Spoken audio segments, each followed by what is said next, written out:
Muy buenas tardes para todos y todas los que siguen esta transmisión. Esperamos que ustedes y sus familias se encuentren muy bien el día de hoy. Damos un saludo a nuestros panelistas de la mesa.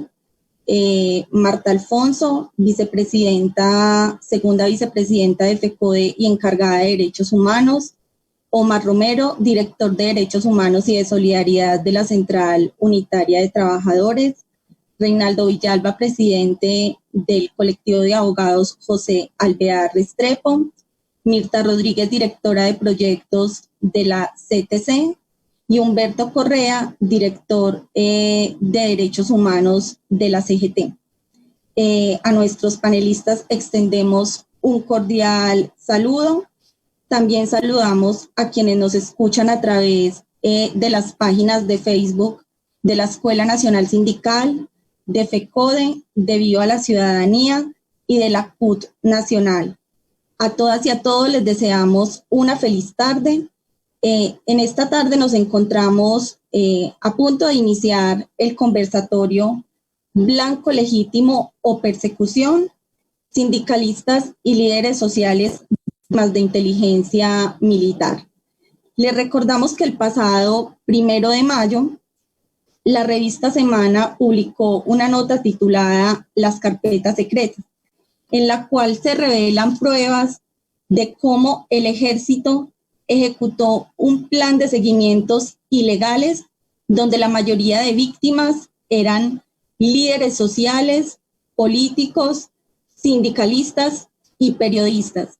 Más o menos alrededor de 130 víctimas estaban señaladas o perfiladas en estas llamadas carpetas secretas, dentro de las cuales se encontraban Humberto Correa, director de Derechos Humanos de la CGT, y un exdirectivo sindical de la CUT, Carlos Castañeda.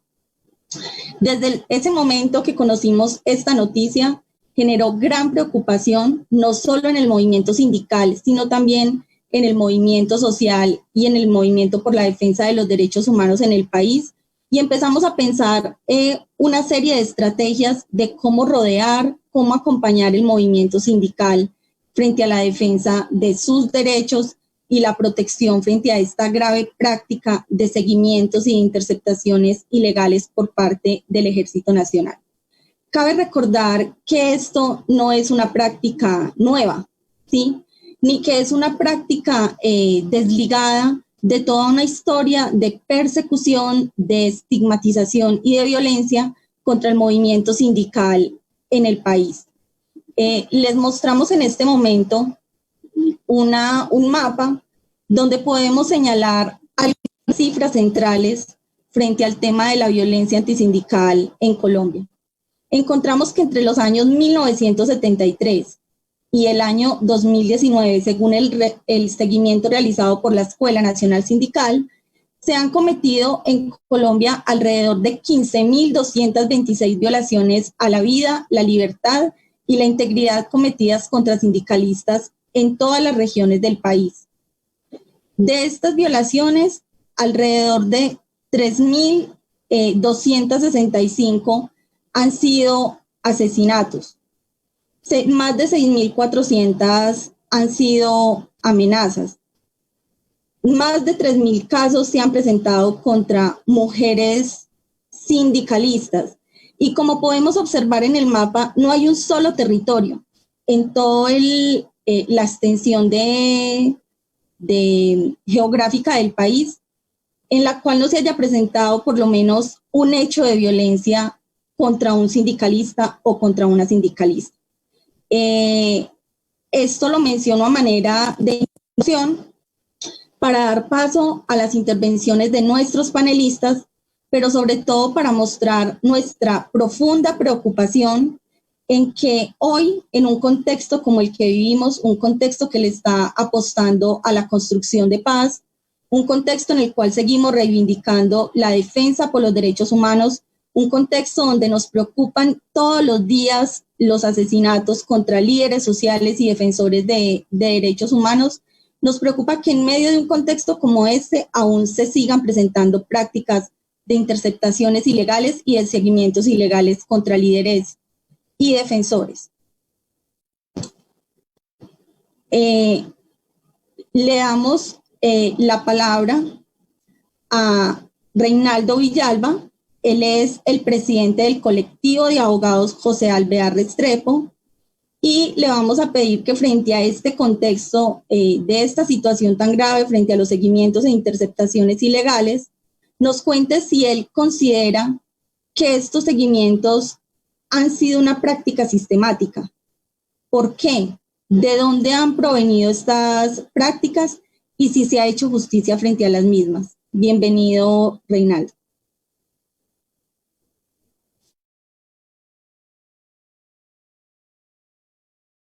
Ahora sí.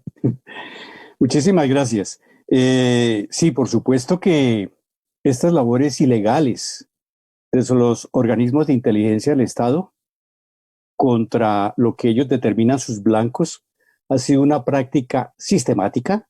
Quiero decir que detrás de todas estas actividades hay una política, y hay una política estatal. Esto no es un asunto de manzanas podridas. Estos son políticas estatales que históricamente se puede demostrar han existido y, lo más grave, permanecen, están vigentes. Hay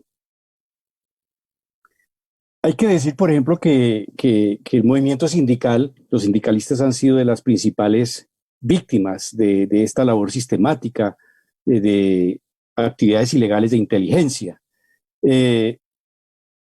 El CAJAR lleva 40 años de ejercicio en la defensa de los derechos humanos y han sido 40 años donde nosotros hemos conocido permanentemente estas actividades ilegales de inteligencia contra el CAJAR, pero también contra el movimiento sindical, contra periodistas, contra comunidades, contra líderes sociales. Y lo que puedo decir así a grandes rasgos, ya para ubicarnos en un tiempo más reciente, esa experiencia del DAS, donde se surtió una persecución criminal contra los que se denominaban peligros dizque para la seguridad nacional, pero donde incluso se persiguió a niñas y niños. Ya les contaré cuando llegue el momento de esta conversación, por ejemplo, lo que representó para el CAJAR lo que ha representado para el CAJAR toda esa persecución, pero ha sido de toda la vida. Mire, en el gobierno de Uribe lo más representativo fue haber utilizado el DAS como un organismo de inteligencia de presidencia de la República para perseguir a sus opositores políticos, para perseguir a todo aquel que estuviera contra las directrices de la política que él denominó seguridad democrática, y donde las chuzadas fueron lo de menos. Hubo gravísimas violaciones, incluso homicidios. Jorge Noguera, director, está condenado por homicidio, y fue en ese sentido. Luego vino el gobierno de Santos, donde se redujo un poco el volumen digamos, se conoció menos de casos de acciones de servicios de inteligencia, pero no quiere decir que no hayan existido. Permanecieron, con menos intensidad, pero permanecieron. Recuerdo que en junio de 2011, Santos recibió a los miembros del CAJAR en el Palacio de Nariño para hablar sobre la persecución de los organismos de seguridad del Estado contra el CAJAR. Meses después, el general Naranjo, siendo el director de la policía, me invitó a su despacho para hablar de la seguridad del CAJAR y la mía en particular. Y allí le dije, voy a hablar con toda claridad aprovechando esta invitación que usted me hace. Y lo que quiero hablar con toda claridad es que exclusivamente recae la responsabilidad en el Estado, sus autoridades civiles, militares, policiales, organismos de inteligencia, en la persecución contra el CAJAR. Y esto ha sido histórico. Más estos grupos criminales que nacen y se desarrollan al interior de la misma fuerza pública, en la policía, en el ejército, en los organismos de seguridad del Estado, para cometer graves violaciones de derechos humanos, entre otros asesinatos. Y se lo dije así al general Naranjo. Yo no voy a desaprovechar esta oportunidad que usted me da para decírselo. Aquí no es un problema de manos oscuras, fuerzas oscuras, sino que aquí el tema es de política estatal. Él dijo que iba a hacer todo lo posible por superar muchas dificultades que existían. Luego de Santos, luego de Santos, pues ya tenemos el tema de Duque y lo que ha conocido el país, varios escándalos en este gobierno de Duque. Corta duración, pero muchos escándalos en materia de la vinculación o el involucramiento de organismos de inteligencia realizando labores ilegales contra quienes se consideran sus opositores. Estos son sindicalistas, periodistas, defensores de derechos humanos, líderes sociales, etc. Y lo que se ha conocido desde el año pasado, sobre todo, y aquí hay que decir que lamentablemente la justicia no funciona. Desde comienzos de año se supo que existían esas labores ilegales de inteligencia. Solo hasta finales de año una magistrada hizo unos allanamientos, pero al parecer no con las ganas de investigar y llegar a fondo, porque guardó las carpetas por casi 5 meses, y si no es por las investigaciones que hacen periodistas, pues seguramente hubieran seguido guardadas esas carpetas, lo que pues dificulta que las víctimas se den cuenta. Aquí hay que saber quiénes fueron las víctimas para que puedan tener la oportunidad de acceder a la justicia, de meterse en los procesos. Digamos que hago esta referencia de los 3 últimos gobiernos para mostrar que ninguno se salva en el sentido de ser responsable de la persecución de los organismos de seguridad del Estado. Y digo que ninguno se salva empezando por los respectivos presidentes. El presidente de la República es el supremo comandante de las fuerzas militares. Y los organismos de estas fuerzas son las que realizan este trabajo. O hay órdenes de presidencia o actúan a espaldas del presidente, pero lo curioso es que tampoco hacen nada para condenar abiertamente, para sancionar, sino que de repente lo más que les sucede es que los llaman a calificar servicios, mejor dicho, los pensionan anticipadamente y los mandan para la casa a disfrutar de la pensión. Es decir, aquí no ha habido connivencia y eso ya los hace también responsables. Aquí claramente es actividad de los organismos de inteligencia, responsabilidad del alto gobierno. Por eso necesitamos reformas profundas en la fuerza pública, una fuerza pública para la paz. Y hay que empezar por cambiar el pensum de las academias militares. Es que allí es donde les enseñan que hay un enemigo interno, allí es donde les enseñan que el sindicalista es un enemigo, que el defensor de derechos humanos es un enemigo, y no se dan cuenta que lo que hacemos es fortalecer el Estado de Derecho, buscar justicia, que los responsables de graves violaciones de derechos humanos paguen por esos crímenes. Somos los defensores de la Constitución, del Estado Social de Derecho. Quienes son los enemigos de ese Estado Social de Derecho y de esos principios de la democracia son quienes cometen los crímenes, pero además persiguen a quienes reclamamos justicia.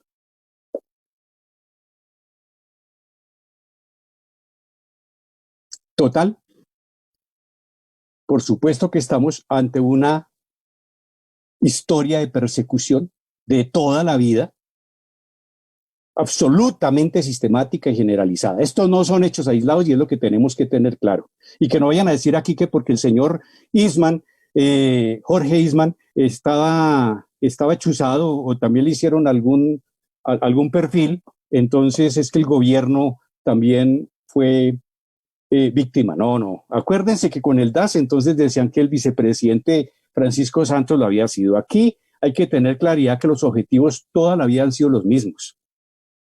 Defensores de derechos humanos, sindicalistas, opositores políticos y periodistas independientes. Y, por ejemplo, en el caso del DAS, funcionarios que de pronto no hacen lo que el poder quiere, como cuando la Corte Suprema de Justicia se dio a la tarea de investigar y sancionar a los paramilitares que estaban en el Congreso.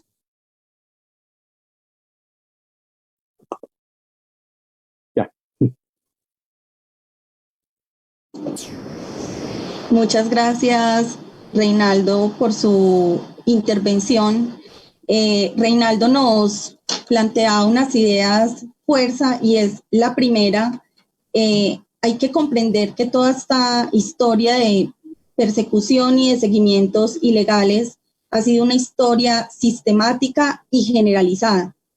También nos mencionaba él que ha sido una en la cual el Estado colombiano no ha actuado de una manera contundente, bien sea para evitarla o para sancionarla, para prevenir que se dé, o para salir, digamos, a sentar una posición una posición fuerte de rechazo frente a esta práctica que han vivido principalmente opositores o líderes que se ha utilizado para perseguir líderes de la oposición.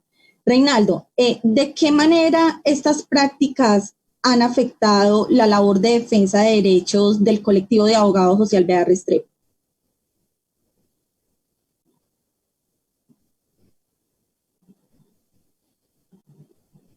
No te escuchamos, Reinaldo. Habilita, por favor, el micrófono.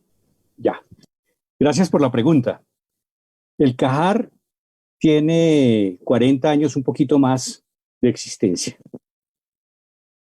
Esos 40 años han sido 40 años de persecución por parte del Estado colombiano, por parte de las autoridades civiles, por las autoridades militares, policiales, organismos de inteligencia, incluso de ataques directos de presidentes de la República, particularmente Álvaro Uribe Vélez, pero no el único. Ataques verbales en sus discursos. Y eso, dicho por una autoridad de esta naturaleza, pone en riesgo la existencia de la organización, pero también pone en riesgo la integridad y la vida de sus integrantes. En Europa, en el Parlamento Europeo, Álvaro Uribe lanzó un ataque público en pleno Parlamento Europeo contra el colectivo de abogados José Alvear Restrepo, por ejemplo. Para no mencionar los otros discursos contra las organizaciones de derechos humanos y, repito, particularmente contra el CAJAR.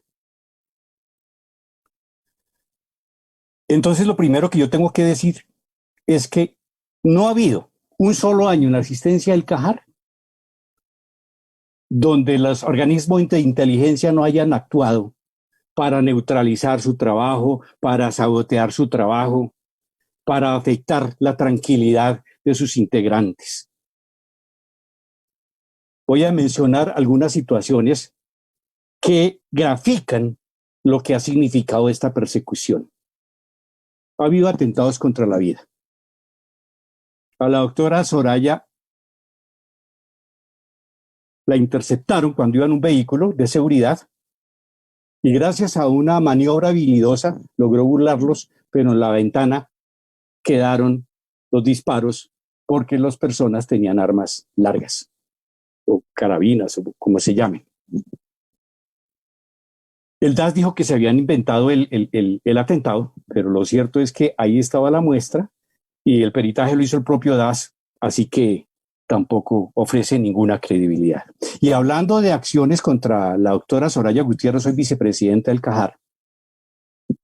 Recuerden ustedes el hecho de una muñeca que le enviaron, lo envió el DAS, así concreto, descuartizada, con los ojos quemados, con esmalte rojo en todo su cuerpo a manera de sangre, especialmente en su zona genital para mostrar violación y decir que cuidara mucho a su niña, ¿no? Es decir, anunciándole una suerte similar a la de la muñeca. Es decir, eso es tortura psicológica, de hecho. ¿Cómo queda una madre después de recibir eso? Su niña tendría 5 o 6 años en ese momento. Sabotajes al trabajo.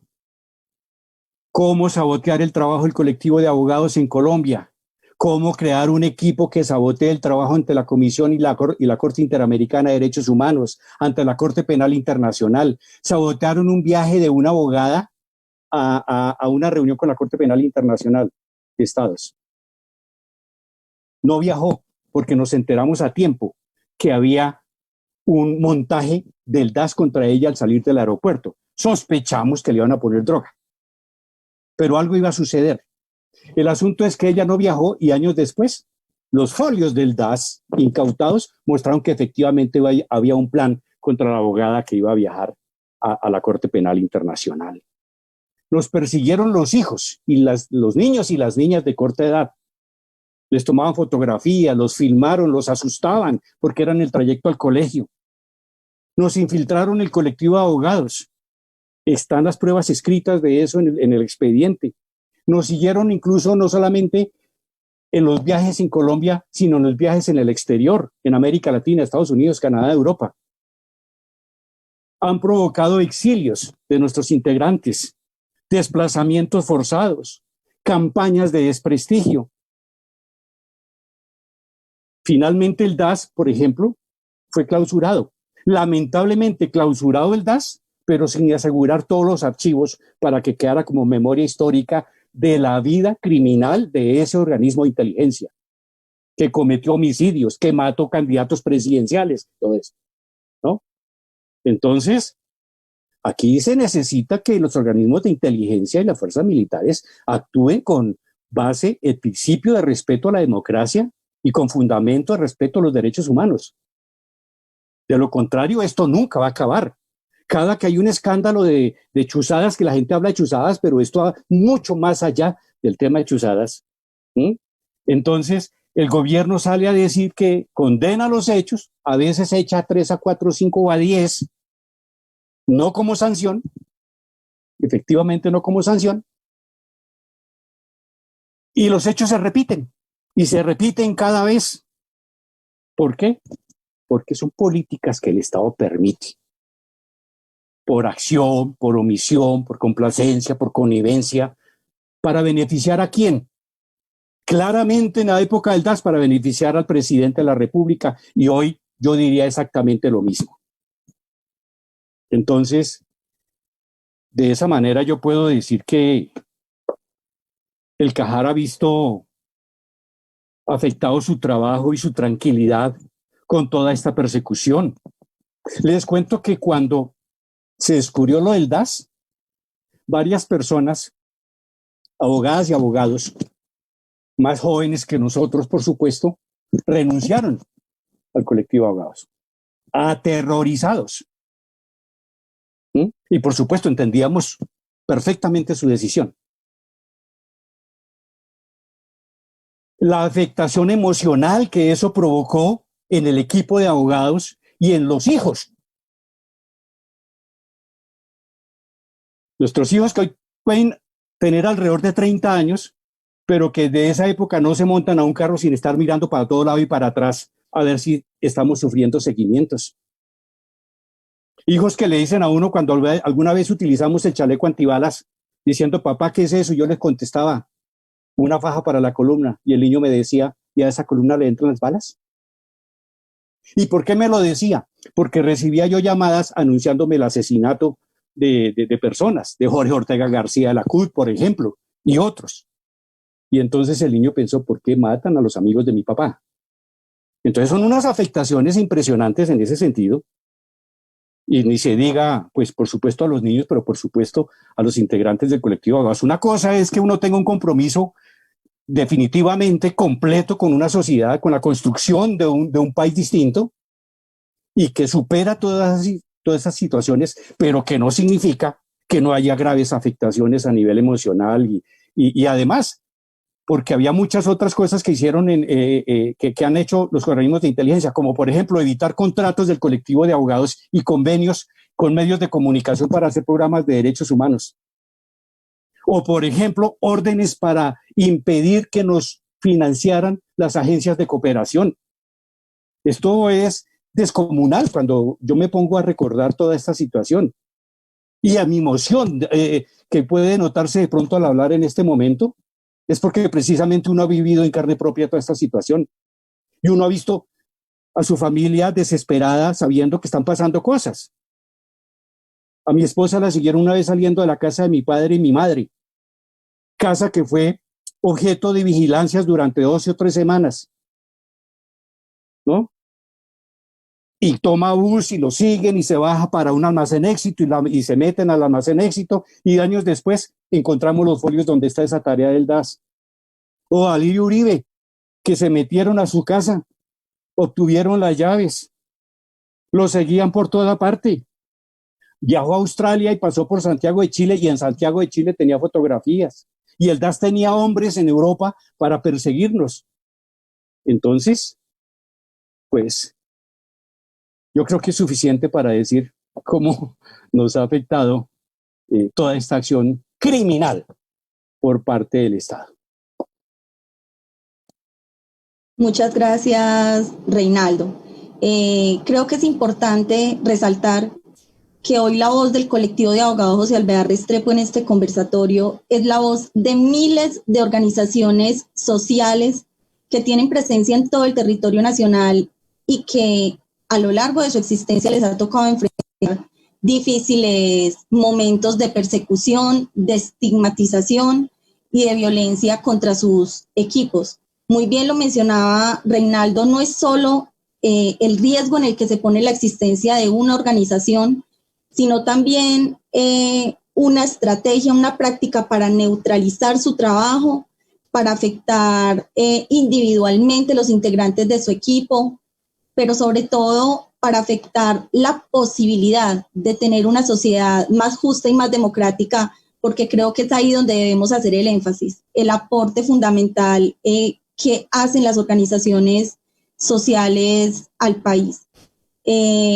Damos un saludo a las organizaciones sindicales que en este momento nos acompañan, que nos siguen a través del Facebook Live por las páginas de FECODE, de la Escuela Nacional Sindical, de Viva la Ciudadanía y de la CUT Nacional. Nos acompañan organizaciones como FETRAMECOL CTC, UTRADEC CGT, la CTC Bogotá y Cundinamarca, la Central Unitaria de Trabajadores CUT, Sintra Unicol Subdirectiva Universidad de Antioquia, la UNEP, ADE, ACERVIP, CTC Santander, y UNEP Tunja. A todas las personas que nos siguen en este momento les enviamos un cordial saludo. A continuación vamos a realizar una ronda de intervenciones para el movimiento sindical. Tenemos para ellos y para ellas una pregunta fundamental relacionada con las afectaciones y los impactos que generan estas prácticas de seguimientos ilegales al movimiento sindical.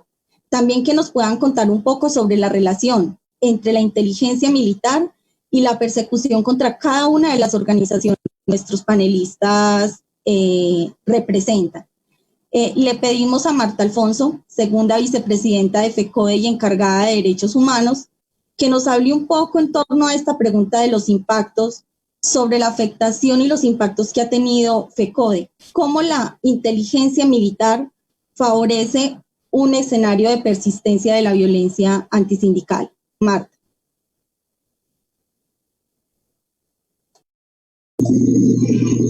Bueno, buenas tardes a todos y a todas los que en este momento nos están viendo, y sé que muchos otros van a conectarse. Entonces, queremos primero entender que nosotros, los 4 personas que estamos aquí del movimiento sindical, somos parte de varios espacios que compartimos. Nosotros ahí sí estamos muy hermanados en todo este debate de la lucha contra la impunidad que ha habido frente a la persecución al movimiento sindical. Nosotros hacemos parte del Comité Nacional para la Reparación Colectiva CONARE, y hacemos parte también de otros espacios donde nos integramos para construir nuestros informes y visibilizar lo que está pasando a nivel nacional.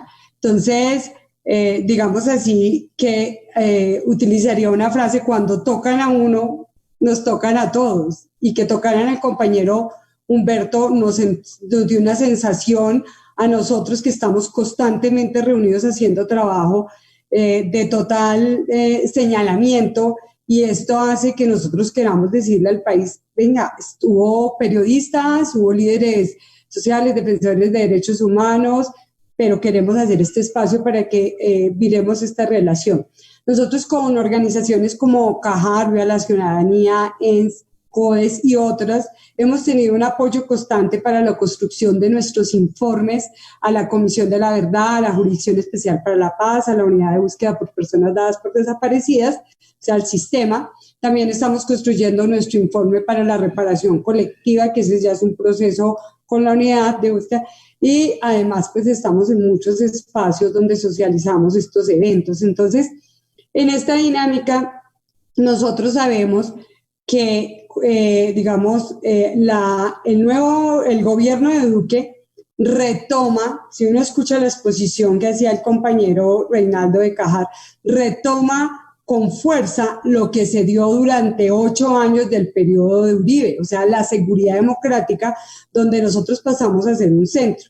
Entonces, como FECODE y como movimiento sindical y social hemos recibido amenazas. A mí me llama mucho la atención que empezó la pandemia y cesaron los constantes panfletos que nos llegaban día tras día de las Águilas Negras. O sea, nosotros tenemos colección de panfletos de este comité ejecutivo que empezó el 3 de octubre del 2018 y que ha sido repetitivo y que ha sido frente a acciones que nosotros estamos haciendo. Entonces, la pregunta es, todos estos panfletos y lo que dicen estos panfletos tiene que ver con las encarpetadas que hay allá y quiénes están registrados y cómo establecen estas relaciones. Esa es una cuestión que a nosotros nos pone a pensar, porque, por ejemplo, nosotros entregamos el informe de la JEP el 28 de noviembre. Y en diciembre nos llega un panfleto donde señala el informe, utiliza el mismo lenguaje que se utiliza en las redes sociales para atacar a FECODE, de adoctrinadores y otras palabras, y señala el informe y supone que ahí van unos casos y que esos casos está favoreciendo a la guerrilla y a otras, digamos, instancias para tapar así la esencia de lo que ha sido la persecución sindical en el caso de nosotros como FECODE. Entonces, esto es muy complicado porque se han dado varios panfletos al respecto de las Águilas Negras y cesaron cuando empezó la pandemia y cesan en este momento que se destapan las carpetas. Entonces uno dice, aquí tiene que haber una relación con todo eso que nos está pasando. Pero a la par, nosotros hemos tenido una campaña de persecución terrible, que la han movido lo que llamamos la bodeguita, y todos, cuando tú abres, son perfiles de gente del Centro Democrático, uribistas, etcétera, y tenía, por ejemplo, un hashtag que era Acabemos con FECODE, y fue durísimo, nos dieron terrible, señalan todo el tiempo el Twitter del presidente, el Twitter de varios compañeros, ellos hablan e inmediatamente los amenazan. Igual también ha pasado con uno, el Twitter de FECODE, y hay una campaña orquestada de señalamiento, de desprestigio para justificar que nosotros debemos desaparecer y entablar incluso por vía legal congresistas del Centro Democrático que han llevado proyectos para acabar con la libertad de cátedra, que para nosotros como FECODE es un asunto esencial en la educación. Entonces, tengamos en cuenta, nosotros como FECODE estamos en la última vereda, tenemos maestros, la gran mayoría están asociados a FECODE y obviamente nosotros somos una fuerza que no solo ha defendido la educación pública, sino que considera que este país debe transitar por un mundo mejor para los niños, niñas y jóvenes que somos los que atendemos. Entonces, ha habido una campaña de varios lados y uno podría decir, todo esto hace parte del mismo paquete, o sea, el ataque en redes, así sistemático y organizadas campañas contra FECODE, los panfletos y ahora quiénes aparecen en estas carpetas. En la informe de semana dice sindicalistas, nombran a 2 compañeros, al compañero Humberto y al compañero Carlos Castañeda, pero dejan entredicho y uno no sabe, incluso comentamos en todos, cuál es la relación, el contacto, por dónde es. Esto es una situación grave aquí. Pues estaban compañeros como el compañero Romero que ha recibido panfletos directos, yo también los he recibido. Entonces uno dice, esto tiene unos hilos conductores y si uno escucha la historia de Reinaldo pues en varias épocas, pero que se conecta ese periodo y es precisamente, esto no es suelto, esto no fueron unos militares que no tenían que hacer y se pusieron a echar chisme, a ver en qué andaban unos individuos y a ver qué hallaban en la vida de ellos, a ver si era cierto o no los chismes de que de pronto tenían X o Y vínculo. Esto fueron muchos recursos, mucha información, no la tenemos toda, pero Duque, el presidente y los generales y obviamente el ministro de Defensa, deben de responder frente a estos hechos. Muchas gracias, Marta, por su intervención. Creo que Marta nos hace un énfasis muy importante en tratar de analizar todo este fenómeno que se ha venido presentando como parte de un fenómeno y de un contexto más amplio.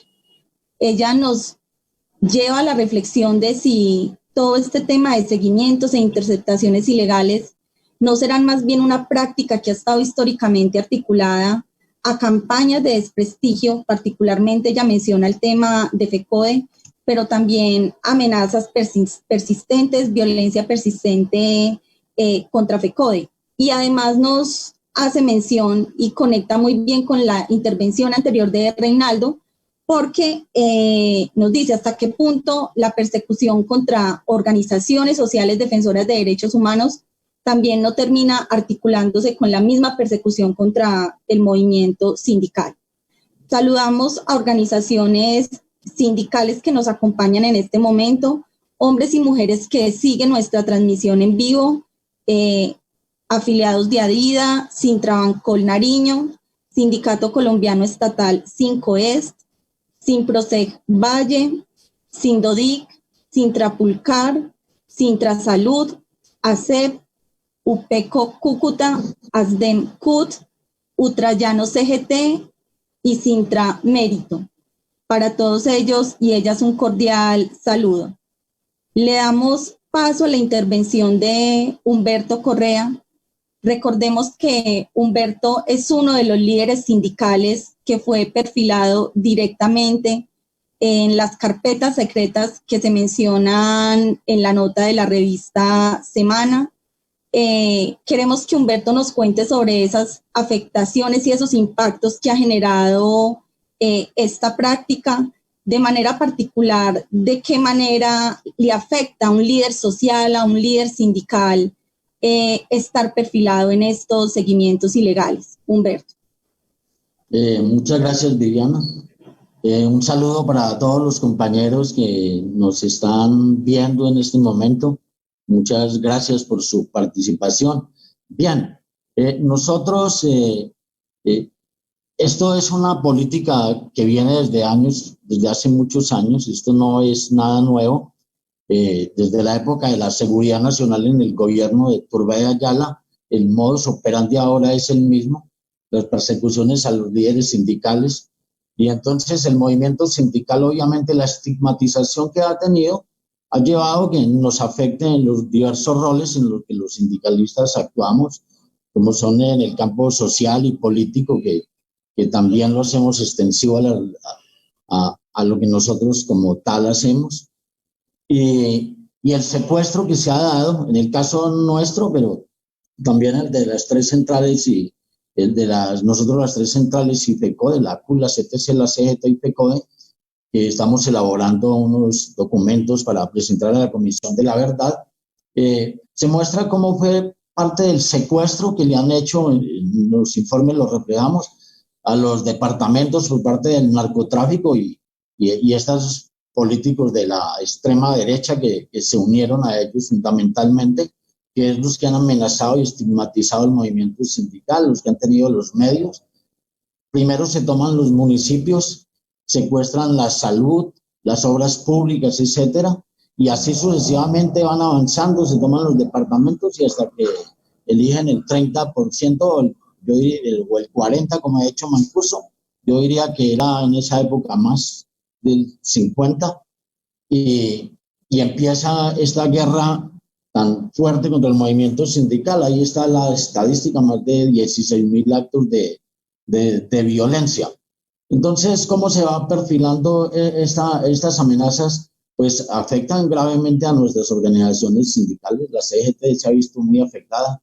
Ultradec perdió muchísimos miembros durante años porque las reestructuraciones iban también de la mano de la violencia, amenazando líderes sindicales, desplazándolos en el destierro, etcétera. Nosotros hemos hecho mucho énfasis en los últimos informes, en el informe que estamos preparando sobre los casos de departamentos, y municipios, pero fundamentalmente lo que ha pasado en el Meta, lo que ha pasado en el Magdalena, los asesinatos, los compañeros han narrado, y claro, al yo estar intersectado por el ejército, pues sabían exactamente todo lo que nosotros estábamos haciendo, que nosotros estábamos recopilando toda la información, por ejemplo, del sindicato de Plato Magdalena, cuando asesinaron al presidente de nuestra organización, el compañero Carlos Padilla.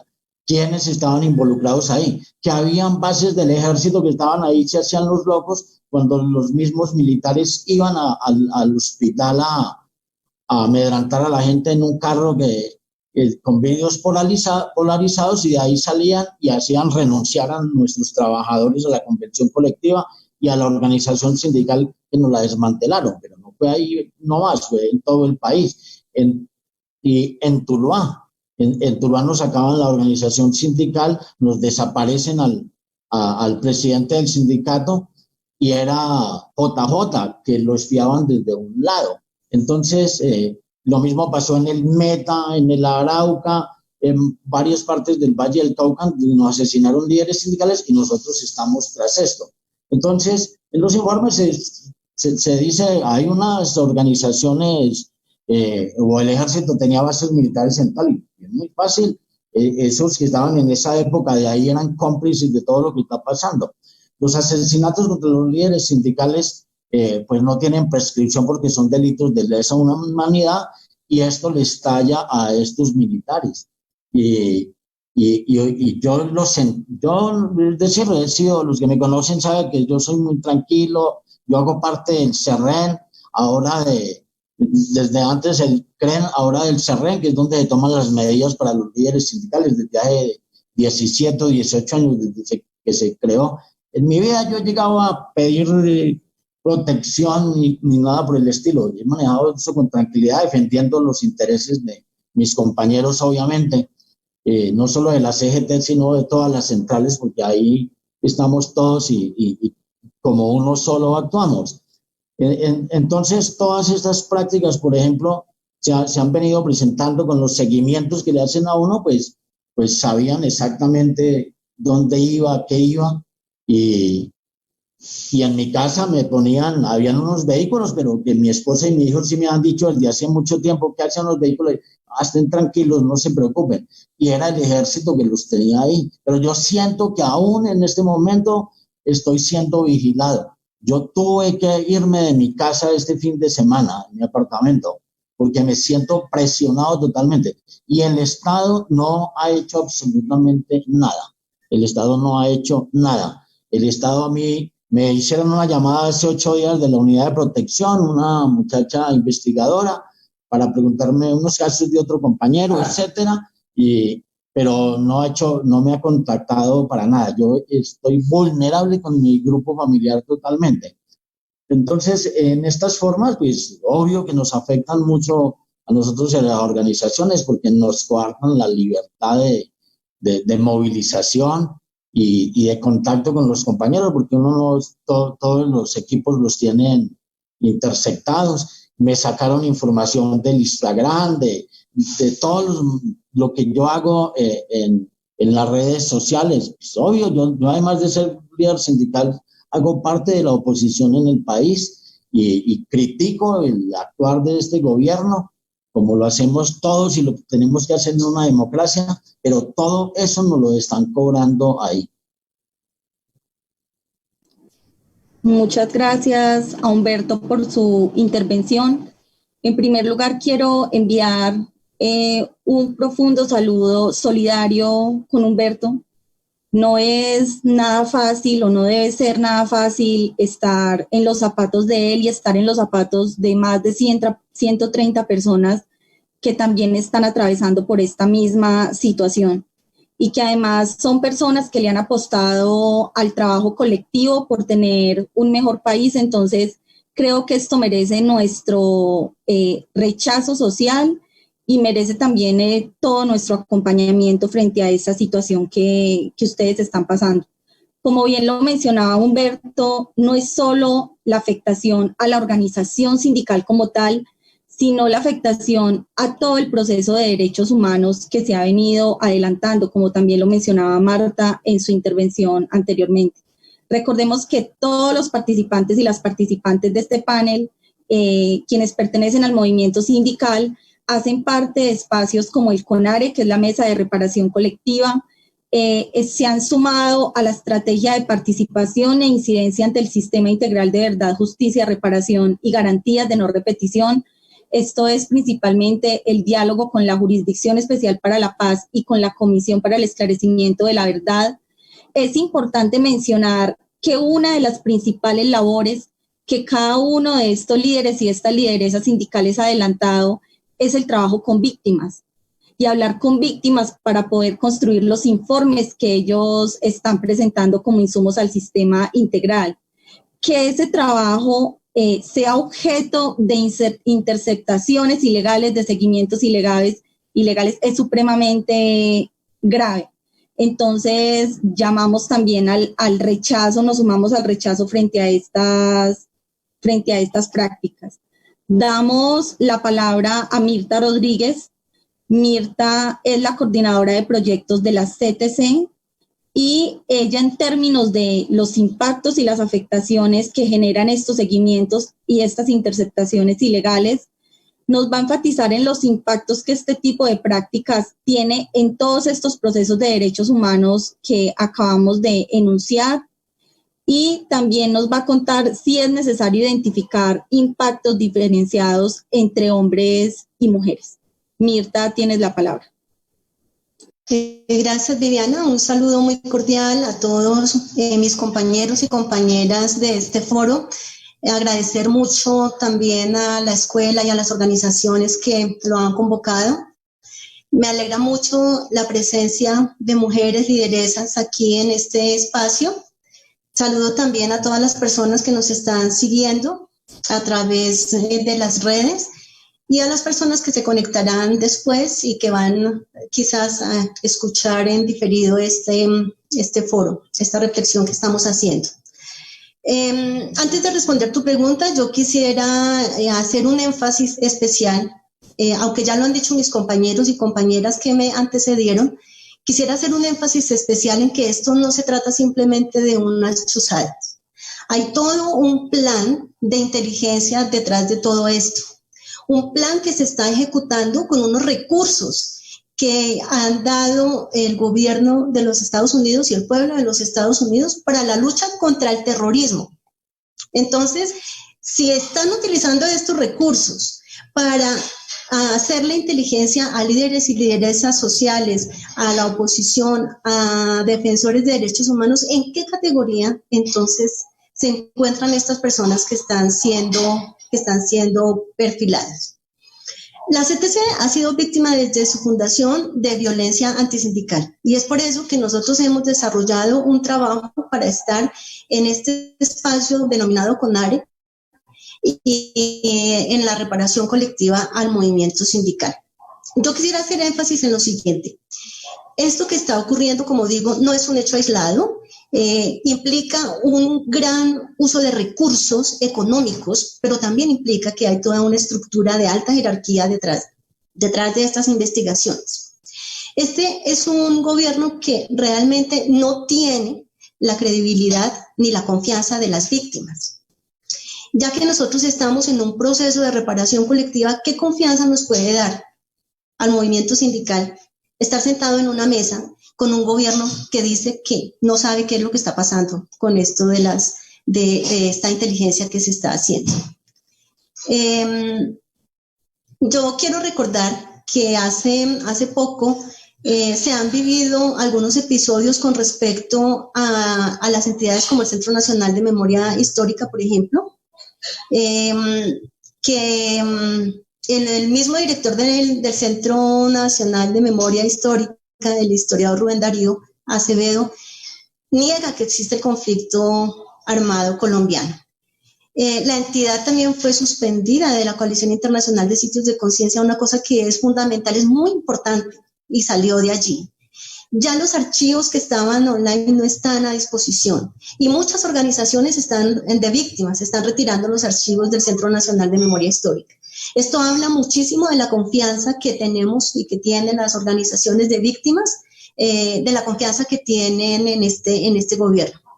Hace poco, la unidad de víctimas, que se supone que es la entidad encargada de defender a las víctimas, solicitó a la JEP que retirara las medidas de cuidado de unos sitios específicos en donde existen víctimas, restos de personas desaparecidas. Entonces, todo este tipo de cosas realmente nos muestran que no hay confianza en este gobierno. Como decían mis compañeros, las centrales sindicales estamos haciendo en este momento un proceso de construcción de un informe para la Comisión de la Verdad. En ese informe, pues la CTC ha hecho un trabajo de recopilación de lo que se ha podido, porque nosotros hemos perdido muchos archivos por causa de la misma violencia. Hace apenas unos años tuvimos un robo en nuestra sede en donde sacaron información valiosísima y la Fiscalía pues realmente no hizo absolutamente nada.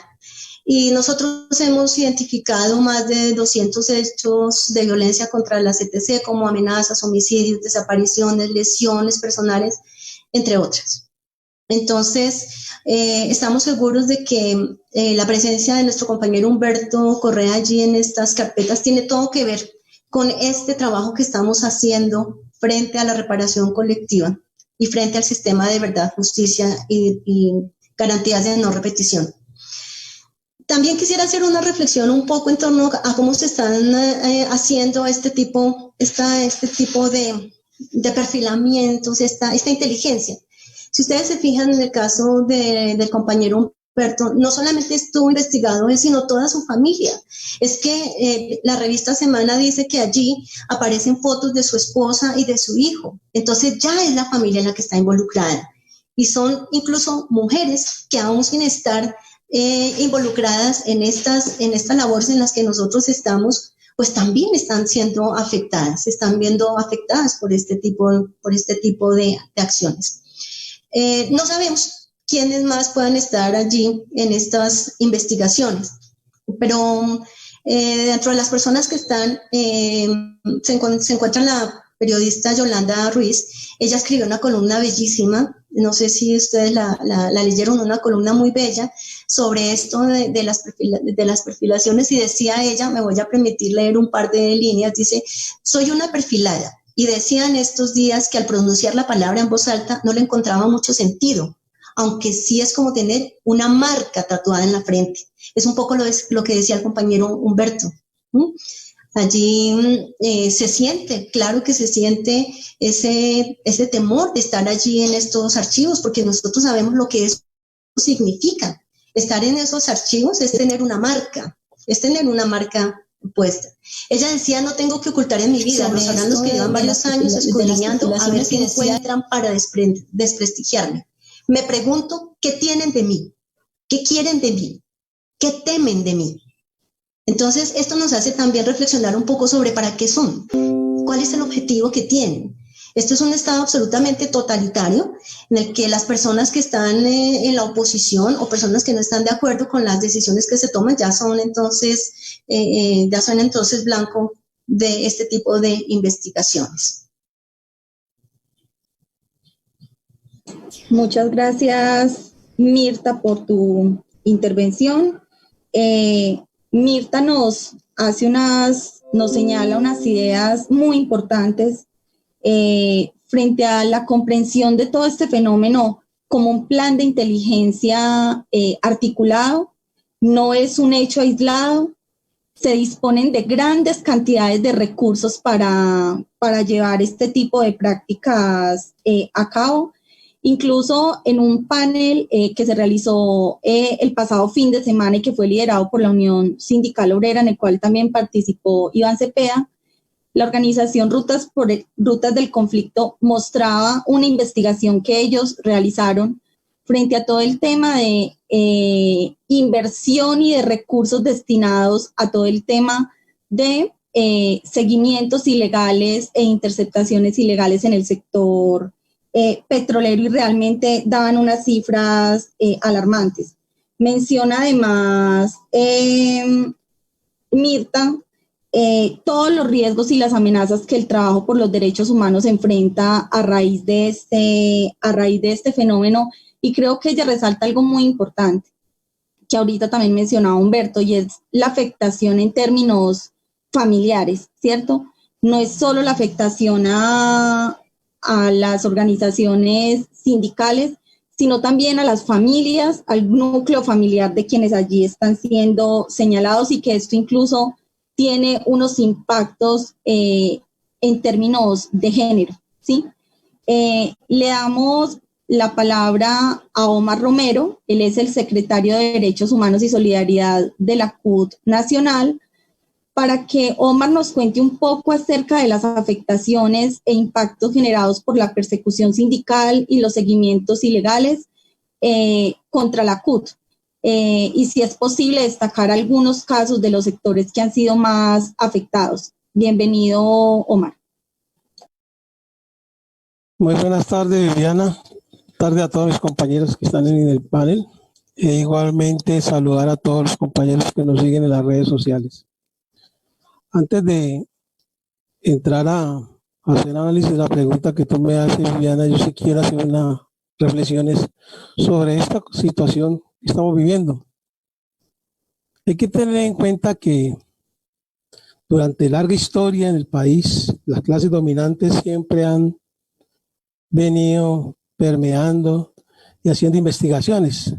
Y de 1888, cuando se promulgó la Ley 61 por parte del presidente conservador Carlos Holguín, se decía claramente que, entre comillas, en defensa del orden público y la propiedad privada, se le daba facultades al mismo Estado para que persiguiera asociaciones, instituciones, docentes, bajo el pretexto y científico de la doctrina de la propaganda revolucionaria.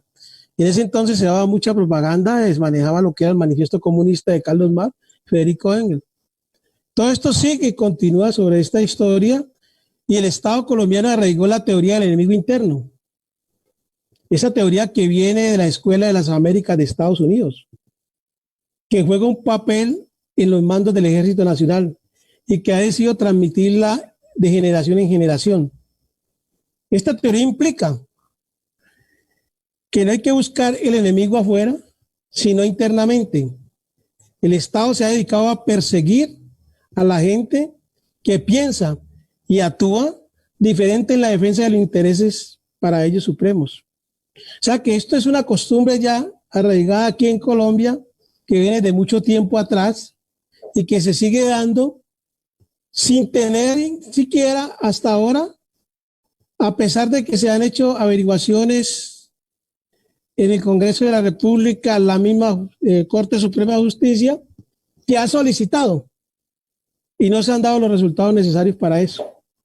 Nosotros miramos todo lo que ha pasado con el gobierno del señor Uribe del año 2002 hasta el año 2010, donde muchos dirigentes sindicales, sociales y políticos fueron chuzados y fueron perseguidos, fueron señalados por el hecho de pensar diferente y decidir garantías al pueblo colombiano, mejores garantías para el pueblo colombiano y para los sindicatos. Lo del proceso de paz en el año 2014 se dio también todo un dilema de investigación y de chuzadas. Y vuelve nuevamente toda esta situación. Hay que mirar y directamente señalar responsables de esta persecución que hay, ya marcada y señalada concretamente. Hay que decirlo, aquí hay responsables. Porque la Corte Suprema de Justicia, inclusive en las investigaciones que le hicieron a Uribe Vélez, compulsó copias a la Cámara de Representantes para que abriera investigaciones por las chuzadas. ¿Qué pasó? No pasó absolutamente nada. Suele suceder lo mismo en este momento. Siguen las chuzadas, porque aquí hay una orden jerárquico. La máxima autoridad de este país, el señor Duque, tiene su estructura, tiene su ministro de Defensa y tiene sus coroneles. Esto no es aislado. Esto aquí hay una política de odio contra los que pensamos diferente y contra los que luchamos por mejorar las condiciones en este país. Y sigue pasando. Y va a seguir pasando seguramente porque no hay interés. porque aquí hay unos intereses de la ultraderecha que siempre han querido que no se sepa lo que verdaderamente está pasando en este país. El modelo que nosotros vivimos aquí, la corrupción que hay tan grande y todo lo que se encuentra uno, que mucha gente conoce y sabe, y no pasa absolutamente nada. En el caso, por ejemplo, del movimiento sindical, desde su nacimiento de la CUT en 1986, comenzó la persecución grande contra ellos, contra todos los dirigentes sindicales, más de 3.000 dirigentes sindicales asesinados. Y todos hacen parte de la gran mayoría de la CUT. Lo último que se dio con los Sintrancali y con la Corte Suprema de Justicia que se acaba de pronunciar al respecto sobre la operación Orión que se dio por parte en Cali, por parte del ejército, donde salió involucrado todo gran parte de la cúpula militar, inclusive mandos grandes del ejército en ese caso, compañeros de Sintrainal que han sufrido la persecución implacable por parte de este gobierno, los de Sutimá.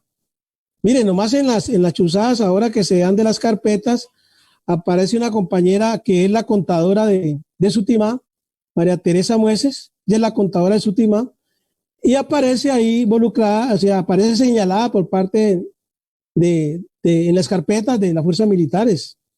Entonces, aquí hay una persecución que sigue todavía sobre todo esto, los compañeros de la USO. En la USO, inclusive la USO misma, la Ecopetrol tiene convenios económicos con las fuerzas militares para que vigilen y controlen en Sintraelecol, en Sintraendes, en Sintraminergética, en Sintracarbón, que los compañeros inclusive la misma vigilancia que había internamente en la empresa tenían esos con el ejército y eran los que daban y señalaban quién eran los compañeros que se oponían a las pretensiones del carbón en Cerrejón y los asesinaban. En Nacional Judicial, en FECODE, en Centraunicol, lo que pasó con todos los profesores de la Universidad de Córdoba. Eso fue una persecución y sigue todavía dándose en este momento. Eso no ha parado. En Sintrimagra, en Antón, en Sintracabezucol, en Fensuagro. Entonces, todos estos sindicatos que siempre han luchado y han tratado de influir políticamente en cambios sociales, han sido perseguidos y señalados como gente de izquierda, gente que no le conviene y lo tildan como el enemigo interno, y por eso es que generan toda esta clase de situaciones que se dan en este momento y que estamos viviendo los colombianos. Entonces, aquí hay que decir claramente, y nosotros sí lo señalamos y lo decimos abiertamente, aquí hay responsables, y los responsables son, ¿quién es el máximo mando de las fuerzas militares? Pues el presidente. Aquí que no sepa o que digan que ese elefante no lo conocen, eso sí es pecar en falso, pues uno sabe que claramente aquí hay señalamientos concretos y uno sabe que son ellos, porque saben que estamos en este momento tratando de virtuar, o sea, tratando de enmascarar todo un proceso de persecución, de atracos, de todo lo que usted puede ver de corrupción en este gobierno y seguirá. De modo que yo sí llamo la atención en esto de que mientras siga existiendo la doctrina del enemigo interno, esto va a seguir y se va a seguir dando por parte del gobierno porque ellos saben que tienen que cuidar sus intereses económicos en este caso. Entonces, como saben que tienen que cuidar sus intereses económicos, pues absolutamente ellos van a seguir persiguiendo a la gente que se opone y seguramente van a salir más. Por eso nosotros en este proceso de estas carpetas, donde han matado muchos dirigentes sindicales y sociales y que siguen matando y asesinando, nosotros no callaremos, seguiremos denunciando y seguiremos señalando abiertamente los responsables de esta situación. No nos dé miedo, ni nos da temor, porque saben, porque ya hemos vivido en carne propia las mismas situaciones, y yo la he vivido en carne propia con la persecución que me han hecho a mí, con los atentados que se me han hecho y toda esta serie de cosas, pero de verdad uno tiene que seguir señalando y seguir denunciando todo lo que se presenta a nivel de Colombia por esta persecución, con la política del odio y del enemigo interno por parte del gobierno de Duque, que hoy sigue, hoy continúa, porque es la misma historia de la oligarquía de este país, de la burguesía, con toda una doctrina norteamericana que sigue insistiendo en que hay que escasar y que el enemigo interno está prácticamente, que el enemigo es el enemigo interno el que está oponiendo a las pretensiones del gobierno. Muchas gracias, Viviana, a todos. Muchas gracias, Omar, por tu intervención. La intervención de Omar se suma a las intervenciones anteriores reforzando en que todo este tema de las interceptaciones ilegales y las chuzadas han sido una práctica sistemática, pero él agrega dos asuntos muy importantes. Uno, que han sido unas prácticas basadas en la concepción del sindicalismo y de los líderes sociales como parte del enemigo interno. Y dos, que es necesario señalar los responsables frente a estas prácticas y que particularmente quien es el máximo mando en frente de las fuerzas militares es el presidente de la República, quien debería hoy estar respondiendo por esta situación que se está viviendo. Adicionalmente, quisiera mencionar de manera rápida todos los sectores que son afiliados a la CUT y que Omar mencionaba como algunos de los sindicatos que han sido afectados por estas prácticas, entre ellos Sinaltrainal, Sutimac, la USO, Sintraelecol, Sintra Carbón, Sintra Emdes, Sintra Mienergética, Sintra Carbón, Sintra Unicol, FECODE, Azonal Judicial, Sintra Imagra, Antoc, Fensuagro, Sintra Cañazucol. Incluso puede que algunos sectores se nos queden por fuera de estos que acabamos de mencionar, pero lo cierto es que cientos de sindicatos en todo el territorio nacional que se han dedicado a defender derechos humanos, a defender derechos laborales, a buscar cambios para influir en la vida social y política del país, han sido de los principales blancos de estos seguimientos ilegales. Reinaldo Villalba del Cajar nos hace una solicitud porque quiere agregar algo. Entonces, Reinaldo, por favor, te pido que sea algo puntual para dar ahorita continuidad a la siguiente ronda de intervenciones. Tienes la palabra, Reinaldo. ¿Estoy con vos? Es algo muy breve, solamente para decir que lo que está sucediendo en el gobierno de Duque y estas actividades de la inteligencia militar, pues también es histórica.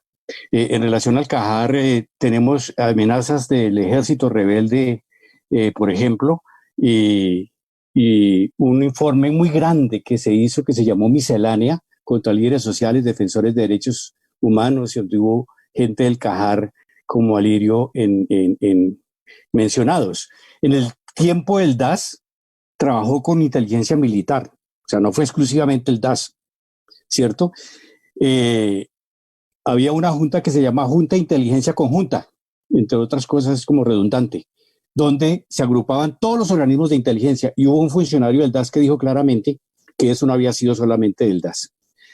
Y en el tema de carpetas secretas, para aterrizar a lo actualmente, y de trabajos especiales que menciona la investigación periodística de semana, pues aparece nuestro abogado Sebastián Escobar, que ha sido una persona que ha presentado informes a la Justicia Especial para la Paz, ¿cierto? Apoderando víctimas y solicitándole a esta jurisdicción que investigue a generales de la República, por lo menos a 6, al menos.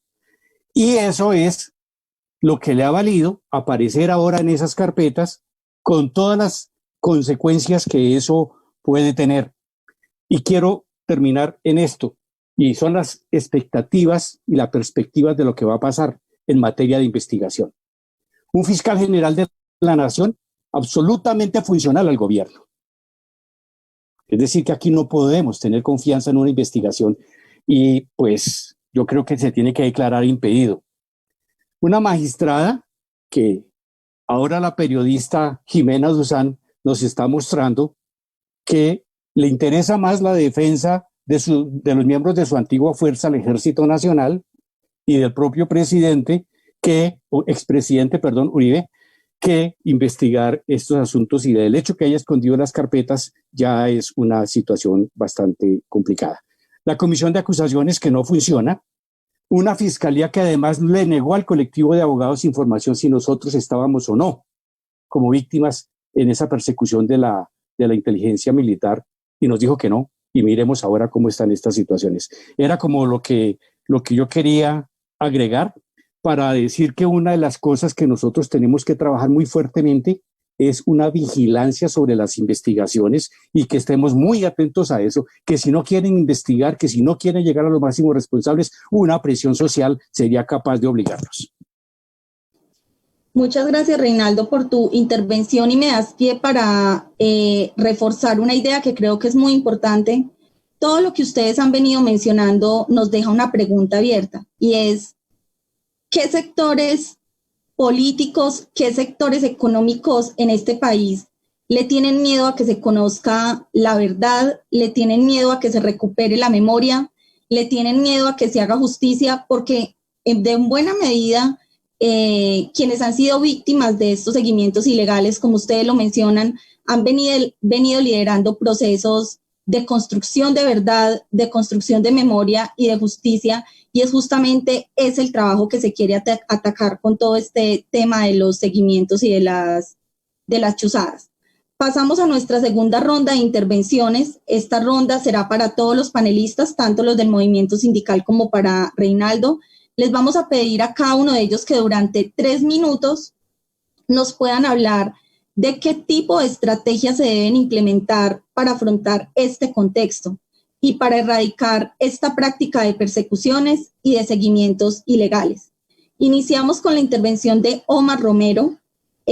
Omar, ¿cuáles son las estrategias o las acciones que se deben implementar para afrontar esta situación?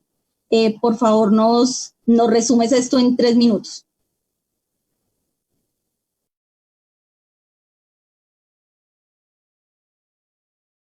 Ya en Colombia son las fuerzas militares. La eterna alianza con los paramilitares y la sacada de falsos positivos, la cruel represión contra el pueblo, la corrupción galopante, la doctrina del enemigo interno, son el pan de nuestro de cada día aquí en Colombia.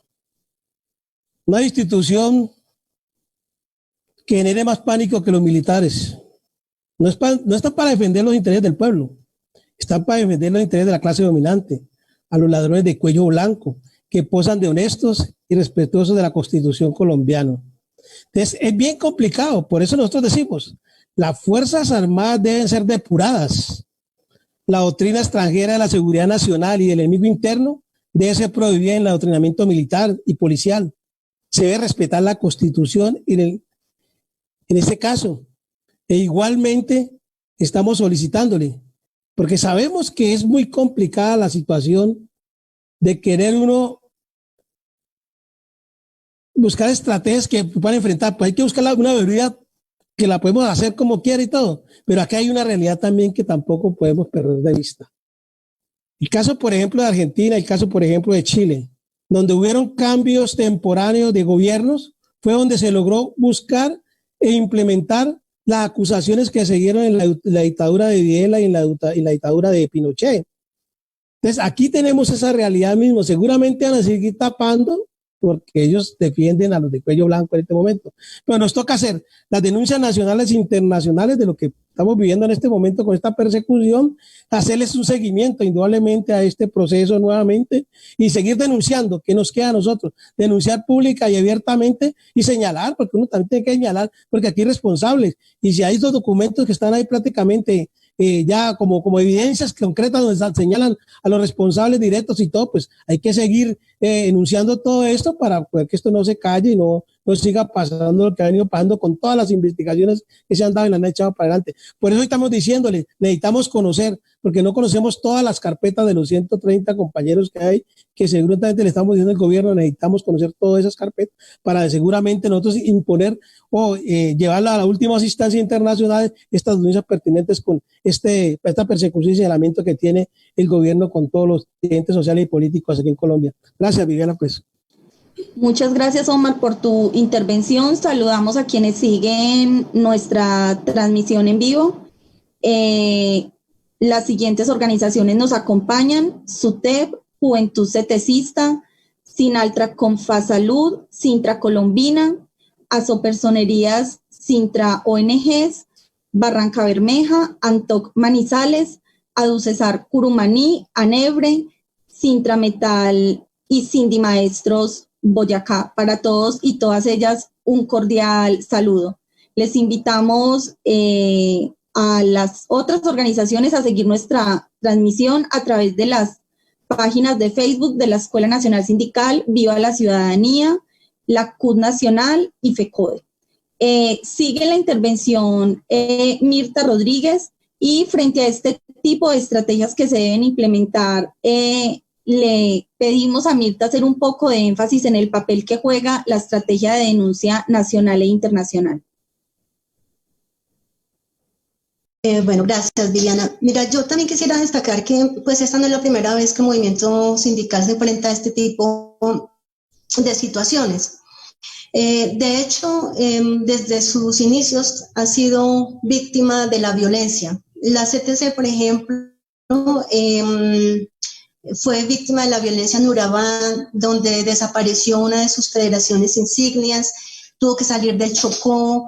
Muchas organizaciones sindicales desaparecieron, muchas otras quedaron debilitadas, y frente a esto, tanto la CTC como el movimiento sindical han desarrollado una serie de mecanismos de afrontamiento, resistencia y resiliencia. Dentro de todos esos mecanismos que se han generado está, por ejemplo, la sensibilización, las denuncias frente a autoridades nacionales e internacionales. El movimiento sindical ha llevado muchísimos casos a la OIT, por ejemplo.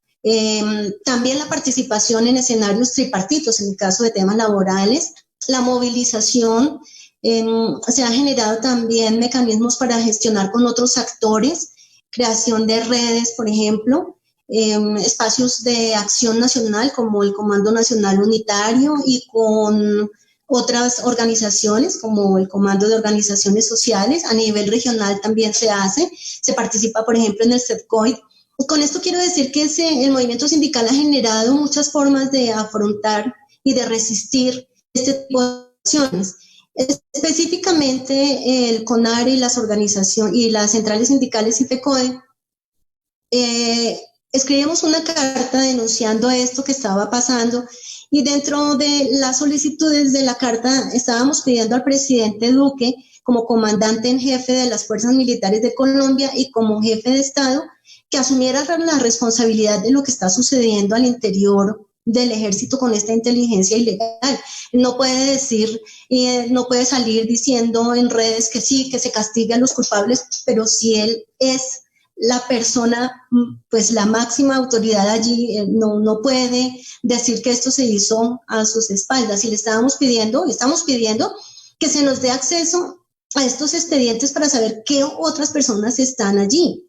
En segundo lugar, que todos estos informes salgan de esos archivos de inteligencia, que se abra una investigación seria para determinar qué personas realmente ordenaron realizar esta investigación. Como nosotros estábamos diciendo anteriormente, esto se hizo con recursos que llegaron a Colombia para la lucha contra el terrorismo. Entonces, las personas que tienen acceso a esos recursos, pues son personas de la máxima jerarquía. Y nosotros pues no nos basta con que llamen a calificar a algunos coroneles y a algunas personas. Tiene que haber realmente una investigación y que se castigue a los verdaderos culpables, que se someta a la justicia a los autores intelectuales y no se quede la responsabilidad diluida en aquellas personas que por su rango tienen que obedecer las órdenes, que se hacen las investigaciones ilegales en contra de sindicalistas y defensores de derechos humanos y que se proteja la vida de líderes y lideresas sociales. Esas son las peticiones que nosotros estamos haciendo al presidente de la República a nivel nacional, y obviamente a nivel internacional estamos haciendo también las denuncias correspondientes. Y es importantísimo que a nivel internacional se sepa lo que está pasando, porque aquí internamente en la resolución de las fuerzas militares, en ese decreto en donde llaman a investigación o llaman a calificar servicios a algunos militares, se lee que ellos dicen ahí, retirar del servicio activo de las fuerzas militares, Ejército Nacional, en forma temporal, con pase a la reserva por llamamiento a calificar servicios al personal de oficiales que se relaciona a continuación, y dan una lista de personas. Y luego dice, en el evento de existir información que pueda tener alcance penal o disciplinario en contra de los oficiales señalados en el artículo anterior, el Comando Personal del Ejército Nacional remitirá dicha información a las autoridades competentes. Es decir, nosotros no nos podemos aquí con lo que se haga a nivel nacional, porque ya sabemos quiénes están, intuimos quién está detrás de todas estas investigaciones. Es el colmo que el partido del gobierno salga con estos mensajes como el que hizo la señora Cabal, que cada vez que sale, pues sale a decir unas cosas que uno dice, por Dios, ¿cómo es que esta señora está allí? Nosotros le estamos pagando para que vaya a decir estas sandeces. Por ejemplo, dijo que lo que había dicho este periodista norteamericano, pues seguramente las FARC le habían pagado para eso, por favor. Entonces, como qué garantía nosotros vamos a tener de que aquí se va a hacer una investigación seria. Es absolutamente necesario que esto se lleve a los organismos internacionales y que el gobierno colombiano, y específicamente el presidente Duque, asuma la parte que le corresponde también. Muchas gracias a Mirta por su intervención. Ahora le pedimos a Marta Alfonso, segunda vicepresidenta de FECODE encargada de Derechos Humanos, que nos cuente un poco en torno a estas estrategias o estas acciones a implementar para enfrentar esta situación. ¿Qué hacer para erradicar esta práctica de persecuciones y seguimientos ilegales? Marta. Bueno, creo que en toda esta dinámica que se ha dado y con todo lo que se han dicho en las exposiciones, lo primero es ubicar que es la doctrina actual del Estado. Yo creo que aquí no se está hablando solamente de nivel interno, sino un trato de señalamiento terrorista. O sea, todo aquel que se opone al statu quo, todo aquel que opina diferente, mínimamente, se vuelve enemigo, pero desde una visión terrorista. Y como tal, se genera un ambiente para justificar los asesinatos, las amenazas y la persecución. Como decía Yolanda Ruiz comentándolo, el que nada teme, sí, el que nada tiene, nada teme. Entonces, ¿eso qué quiere decir? Que están generando precisamente una condición de temor, ¿sí? De temor. Cualquier cosa que se salga, témale al Estado. Cualquier cosa que contradiga el statu quo, la normatividad. Por ejemplo, hoy en medio de la pandemia, ¿qué estamos diciendo? ¿Será que vamos a salir a seguir viviendo el mundo que vivimos injusto? Hay una discusión porque muchos de los compañeros y compañeras que hemos llevado su caso a la JEP o están en nuestros informes son personas que tenían una militancia política o una simpatía por organizaciones de izquierda. En una sociedad democrática yo tengo derecho a tener esas militancias y a tener esa posición, y eso no se me hace enemigo.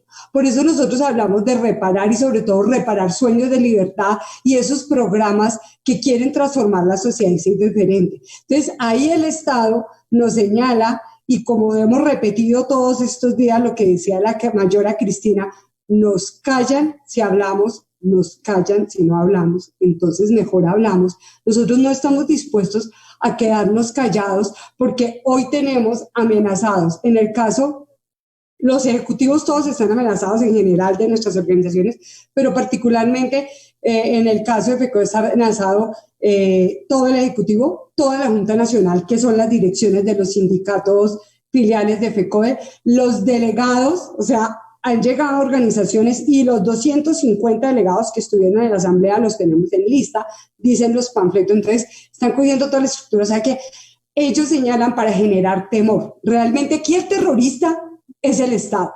El Estado y sus Fuerzas Armadas son los que deben desmovilizarse, son los terroristas, son los que nos señalan y nos han aplicado una doctrina para justificar, por un lado, desde esta intervención, desde esta seguimiento, pero también desde las campañas del partido de gobierno, lideradas por el senador Uribe y por los otros senadores, para decir que se justifican que nos acallen, que se justifica que nos persigan. Y eso violenta todos los derechos. Nosotros hablamos en espacios públicos, explicamos nuestra posición frente a lo económico, a lo social y a lo político. Y en últimas, eso que decía el compañero Humberto, nos persiguen porque hemos sido de oposición, hemos querido, sí, un país diferente, con derechos, o es que este país está bien, o es que tenemos que aplaudir la miseria en que viven miles de personas. Esta mañana decía Beethoven Herrera en el panel de CUT frente a la crisis económica, hay que sacar el país de crisis. resulta que necesitan, por ejemplo, la producción agrícola. Entonces, por un lado está que sacan una cantidad de decretos donde quitan los aranceles para la importación, pero por el otro lado está que no hay fuerza laboral. Y no hay fuerza laboral porque los sindicatos como Sintrenagro, Fensuagro y otras organizaciones de indígenas, de campesinos que trabajaban la tierra, que garantizaban la comida, las han desaparecido. Y al desaparecerlas generaron migraciones y persecuciones y hoy no hay fuerza laboral y es la gente que está más en la miseria. A eso nos oponemos nosotros y eso nos señala. Entonces, ¿nosotros qué pedimos? Primero, que se desmonte el terrorismo de Estado, que se asuma en democracia y que nos reconozcan como actor social al movimiento sindical, igualmente al movimiento social, que se respete la libertad de prensa, la libertad de opinión y el derecho a disentir y a generar otros programas diferentes de sociedad, otra Colombia posible. ¿Sí? Eso, nosotros sí luchamos por eso y eso es lo que ha justificado que a nosotros se nos persiga. Y del otro lado, pues nosotros estamos en todos los espacios pidiendo reparación colectiva, que se reconozca que todos estos asesinatos han sido por esto y por el otro lado, garantías de no repetición y se está repitiendo tal cual. Así que el movimiento sindical, unido al movimiento sindical, a la plataforma de derechos humanos y de ONGs con las que siempre hemos tenido esta unidad, seguiremos denunciando, seguiremos peleando aquí porque se escuche nuestra voz, porque se nos repare y porque realmente el país avance hacia un futuro democrático y no fascista como el que hoy se está imponiendo. Muchas gracias, Marta, por tu intervención.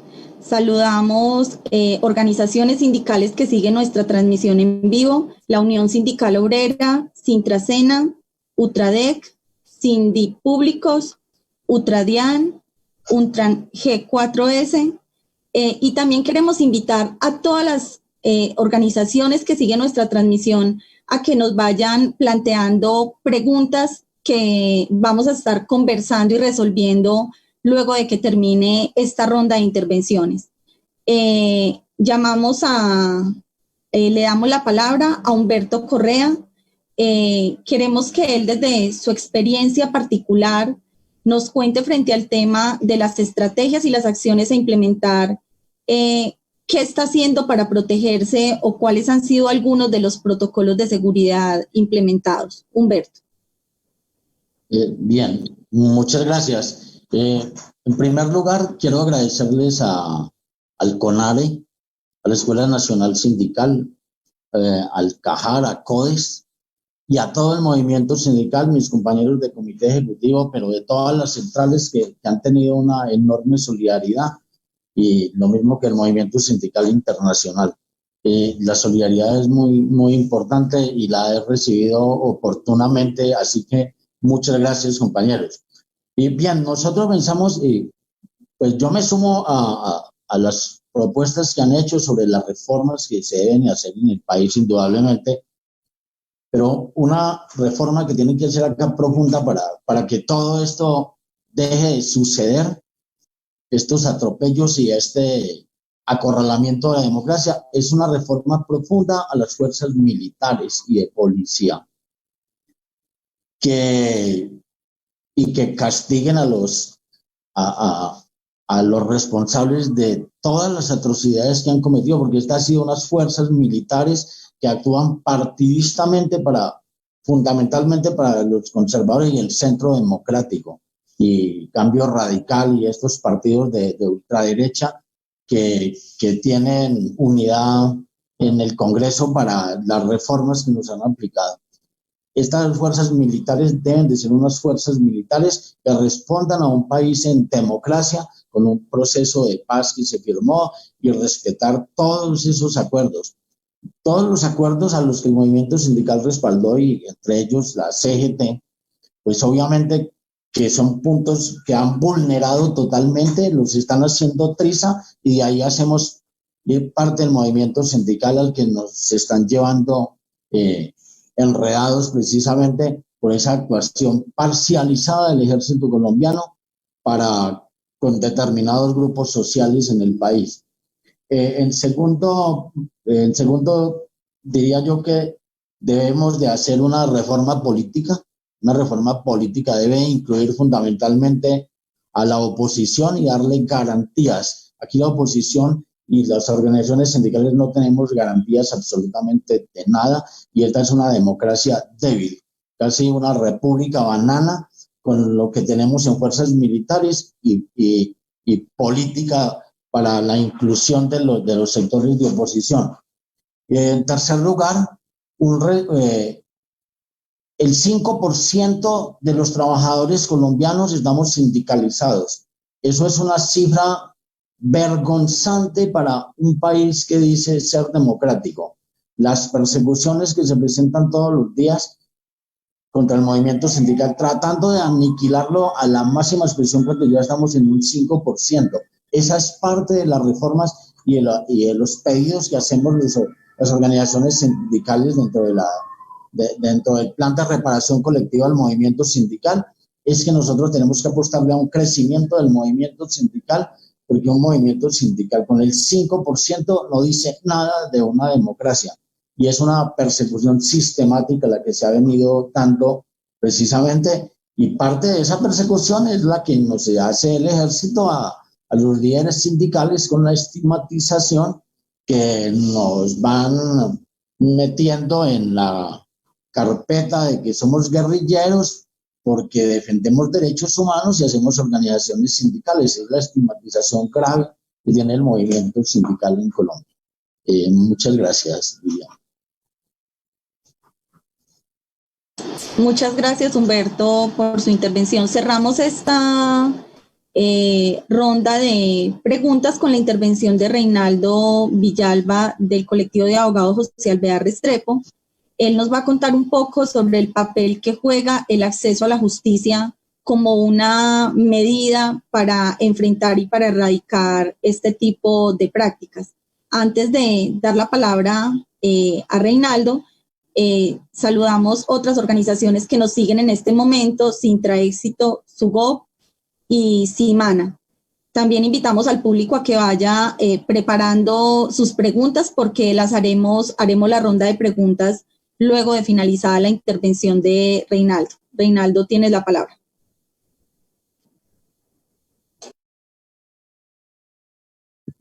Muchas gracias.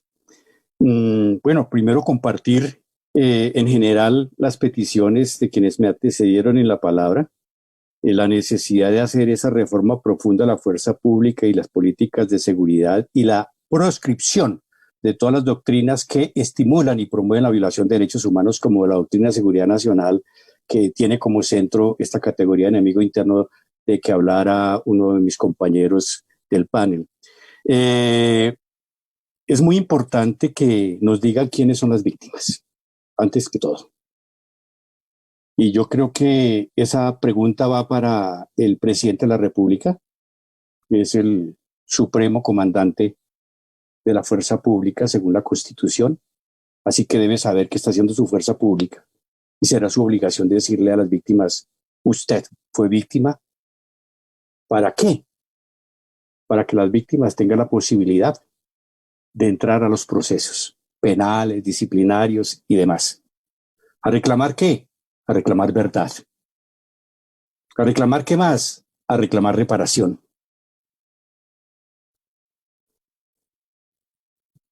Es muy importante también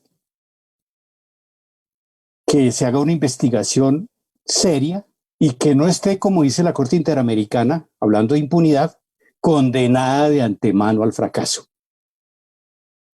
Si las cosas siguen como están, pues entonces tenemos un panorama bastante difícil, porque tenemos un fiscal que no es independiente, que no es imparcial y que tiene fuerte ligazón con el gobierno. Tenemos una investigación en la Corte Suprema de Justicia que tampoco ofrece garantías, dado que la magistrada que al parecer lleva el caso viene de las fuerzas militares.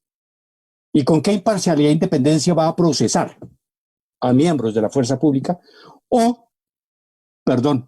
Ahí cometo un pequeño yerro, en el sentido de que no sería la competente, porque estos miembros de la fuerza pública serían procesados por la Fiscalía delegada ante la Corte Suprema de Justicia, pero que en todo caso conoce los casos con el aforado, y en este caso entendemos que es contra el expresidente Álvaro Uribe Vélez, de quien fue subalterna, porque en todo caso fue oficial del Ejército Nacional cuando Álvaro Uribe era presidente de la República. Y ha mostrado, pues, también cómo la tendencia a su favorecimiento en este y en otros procesos. Entonces, no hay esa confianza tampoco en la persona que hoy día tiene esta investigación. Adicionalmente está la comisión de acusaciones para investigar probables o las responsabilidades que pueda tener el presidente Duque. Pero la comisión de acusaciones históricamente ha mostrado ser una fuente principalísima de impunidad.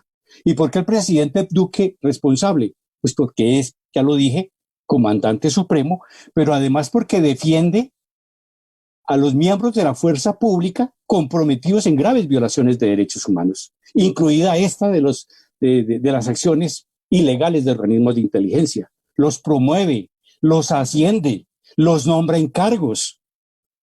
Eso tiene que ver con un respaldo, con unas actuaciones, cuando lo que debe es tomar medidas eficaces y no llamando a calificar servicios sin ninguna sanción. ¿Aquí debe haber depuración de la fuerza pública? Sí, pero con sanciones. Eso sería y manifestar que el colectivo de abogados José Alvear Restrepo y abogadas José Alvear Restrepo vamos a trabajar como siempre para que la justicia funcione, para luchar contra la impunidad y buscar que ojalá los máximos responsables respondan frente a toda esta criminalidad. Yo creo que uno de los objetivos es crear miedo, es paralizarnos a través del miedo, pero lo que nosotros tenemos que hacer es impedir que el miedo nos paralice.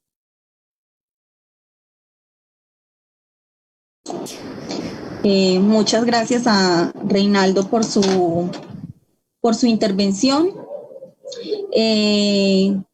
Tenemos una pregunta del público que va orientada al tema de los responsables. ¿Cómo conocer de dónde provienen estas prácticas, estas interceptaciones ilegales, estas chuzadas? ¿A quién favorece este tipo de prácticas y cómo acceder desde la justicia frente a este tema? Dirijo la pregunta a Reinaldo. Bueno, es un poco lo que yo estaba diciendo ahora. Cuando hay una investigación, uno se tiene que preguntar quiénes son las víctimas. En este caso, defensores de derechos humanos, sindicalistas, periodistas críticos. ¿Y a quién puede molestar esa actividad de esas víctimas? Esas víctimas quieren verdad de lo que ha ocurrido con la violencia política de este país. ¿A quiénes les importa que no se conozca esa verdad? Y ahí vamos identificando a quiénes beneficia y quiénes son esos máximos responsables y quiénes son los beneficiarios de esas políticas. Para eso es muy importante el estudio de contexto,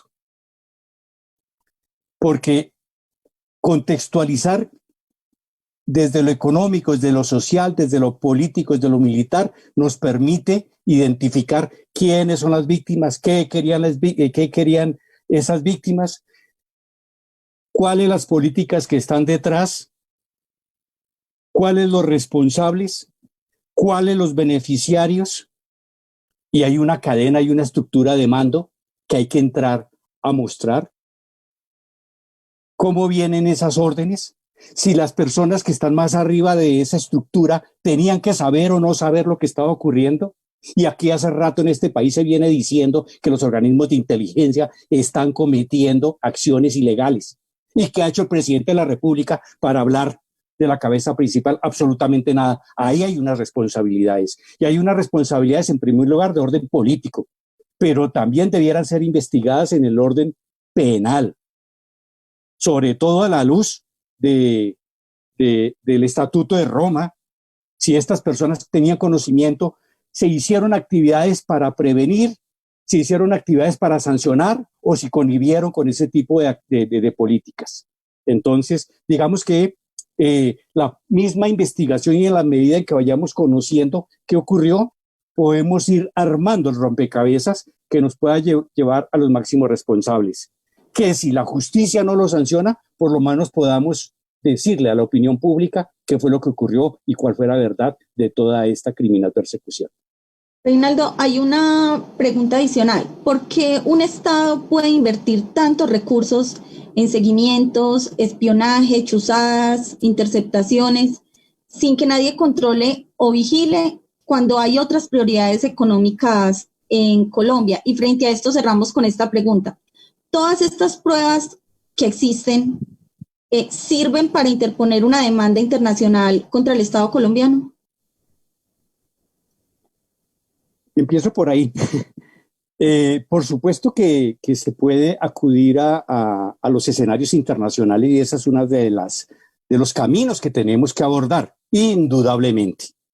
Claro, esperamos que sean las autoridades colombianas las que actúen y cumplan con su obligación constitucional y legal de hacer investigaciones eficaces.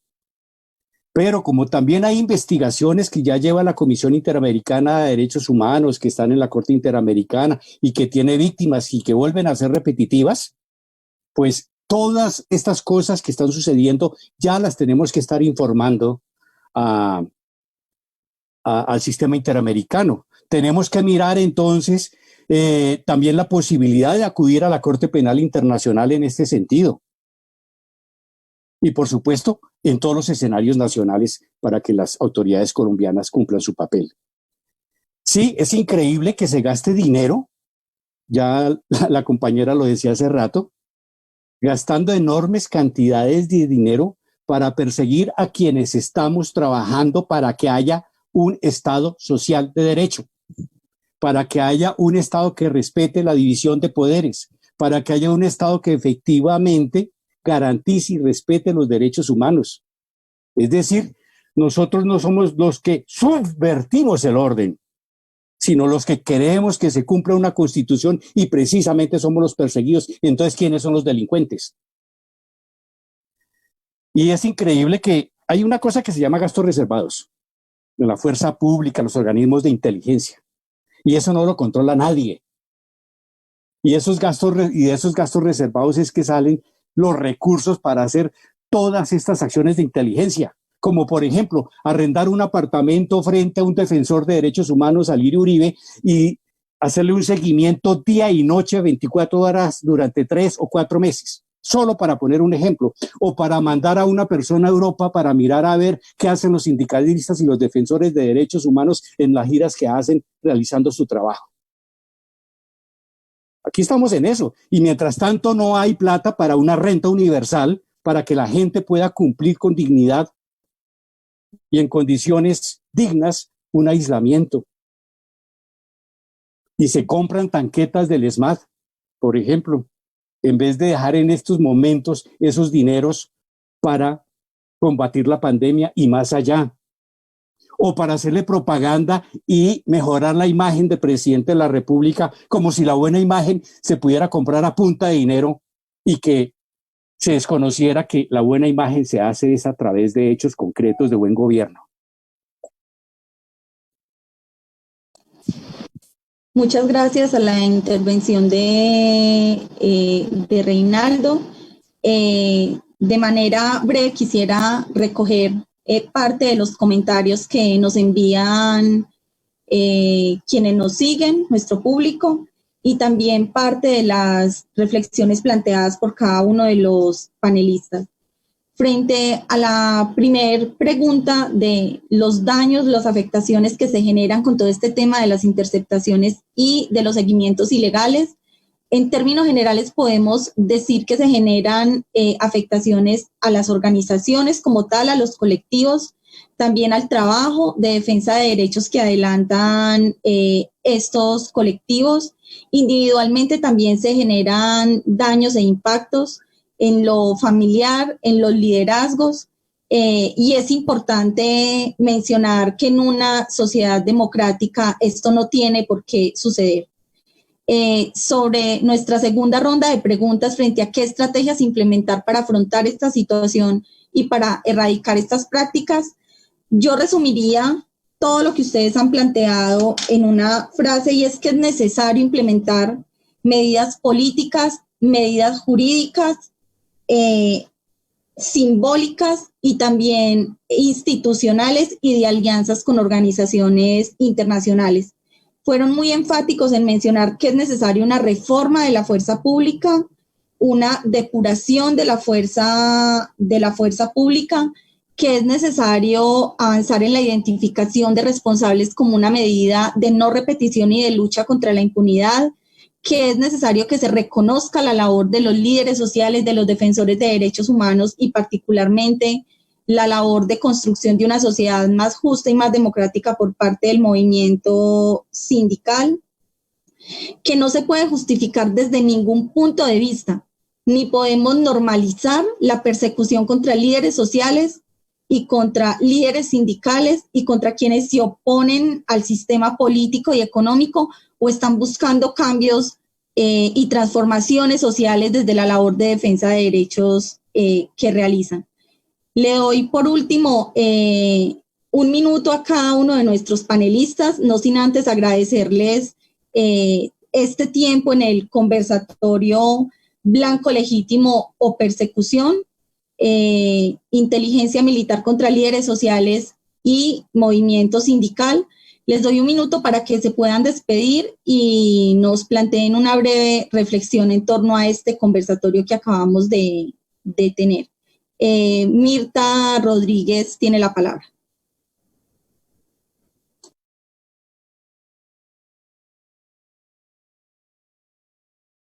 Muchísimas gracias a la escuela, al CAJAR, a los compañeros en el foro, a todas las personas y organizaciones que nos siguieron.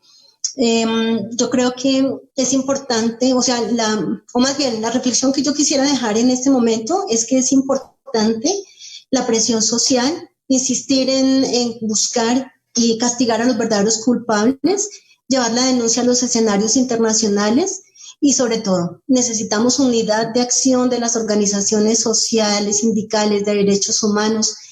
Necesitamos esa fuerza, estar combatiendo juntos y fortalecer el Sistema Nacional de Derechos Humanos.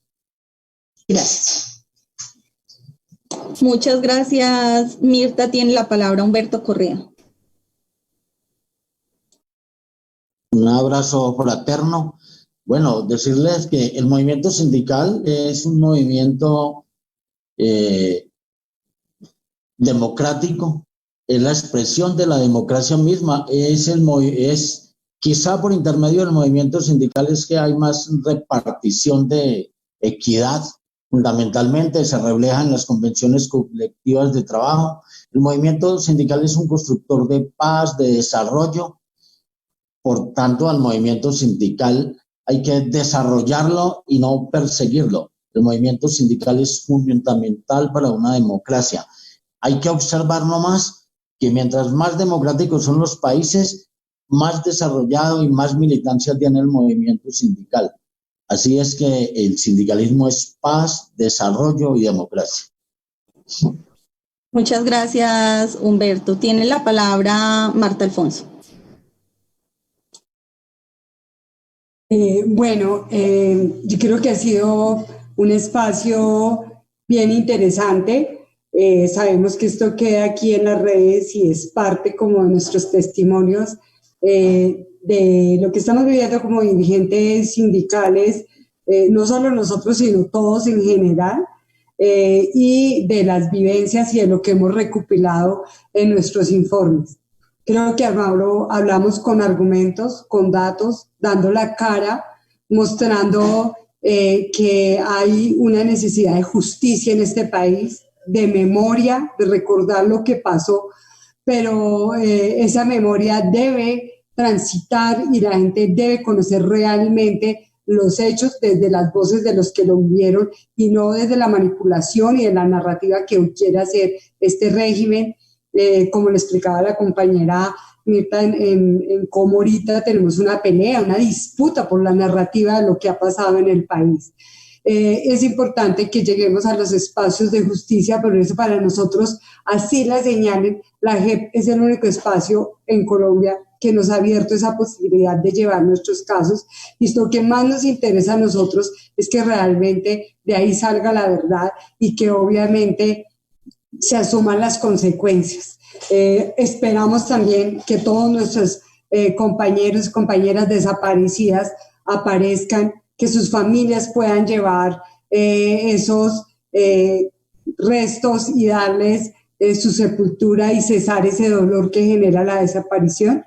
Esto es una responsabilidad del Estado, del gobierno, pero no podemos, como decían los compañeros, confiar cuando nos están siguiendo y chuzando por buscar estas verdades, por hacer justicia frente a estos muertos. Y creo que hay un compromiso grande de nosotros, y sabemos que al final lo que estamos enfrentando precisamente es la resistencia a un modelo al que no nos vamos a doblegar porque no está funcionando bien, y al que aspiramos que que se generen otras formas de vida y de sociedad, que es lo que nos ha demostrado en el fondo toda esta crisis social, económica, sanitaria y ambiental que se ha desatado con el COVID-19, porque en el fondo es eso, cómo hemos transgredido la naturaleza, cómo hemos transgredido nuestro medio ambiente, y cómo todo esto hoy se maneja y se genera desde una condición, muy compleja. Entonces, ese llamado a fortalecer la resistencia, ese llamado a fortalecernos como movimiento sindical y precisamente a dar esta lucha para que los culpables queden claros y saber quién dio la orden. Muchas gracias, Marta, por su intervención. Tiene la palabra Omar Romero. Liliana, yo llamo a todo el movimiento sindical, a la unidad programática, a la unidad de acción, para cambiar este país. De verdad necesitamos unir fuerzas entre todos para cambiar, para hacer cambios estructurales económicos y políticos. Nosotros somos muchos, los que dominan este país son unos pocos, y tiene que darse ese cambio. Si logramos ese avance de la unidad programática, la unidad de acción, seguramente vamos a transformar nuestro país. Que este país es de todos, no de unos cuantos, por lo tanto yo llamo a ese principio de unidad y de fuerza. De lo contrario, seguiríamos como estamos y no hacemos absolutamente nada. Y a partir del movimiento sindical es donde se puede generar todo un proceso de lucha hacia las organizaciones sociales, comunales y otras indígenas, afrodescendientes y todo lo que tenga que ver en ese proceso, para poder jalonar todo un modelo de transformación de sociedad que podamos vivir todos en paz y con justicia social. Muchas gracias a todos. Muchas gracias, Omar. Tiene la palabra Reinaldo. Muchas gracias. Sí, solo decir que a mí me une un vínculo enorme al movimiento sindical. Yo fui maestro durante más de 20 años y fui activista sindical de la Asociación Distrital de Educadores. Y allí aprendí muchas cosas, y antes de ser abogado. Así que buena parte de mi decisión de ser abogado, y ser abogado ¿para qué?, se la debo también al sindicato, al sindicalismo. Y luego como defensor de derechos humanos, pero como sindicalista y como defensor de derechos humanos, uno lo que ve es que nos constituimos en blanco de políticas represivas del Estado. Y estas acciones de inteligencia, lo más grave es que suelen ser la antesala de más graves violaciones de derechos humanos, detenciones arbitrarias, desapariciones forzadas, homicidios. Pero en fin, creo que comparto el llamado a la unidad, al llamamiento al movimiento social para salir de frente a estas políticas, a los periodistas perseguidos que no cesen en acompañarnos en esta develación de lo que está ocurriendo. Creo que hay que buscar la solidaridad internacional de las organizaciones, de las organizaciones sindicales, de las centrales obreras de otros países, de las organizaciones de derechos humanos de otros países. Debemos asegurar que estas acciones no se repitan y definitivamente ser persistentes, seguir convencidos de que es posible la democracia, de que es posible la paz y, como decía Marta Alfonso, de que es posible otro país. Gracias. Muchas gracias a Reinaldo, a todos y a todas nuestras ponentes. Finalmente cierro con 2 reflexiones. Reiteramos nuestro apoyo y nuestra solidaridad con Humberto Correa, también con Carlos Castañeda, exdirectivo de la CUT, y con Sebastián Escobar, abogado defensor de derechos humanos del CAJAR. Ellos, así como las otras 127 víctimas de las chuzadas, entre ellos periodistas, líderes sociales, toda nuestra solidaridad y nuestro apoyo.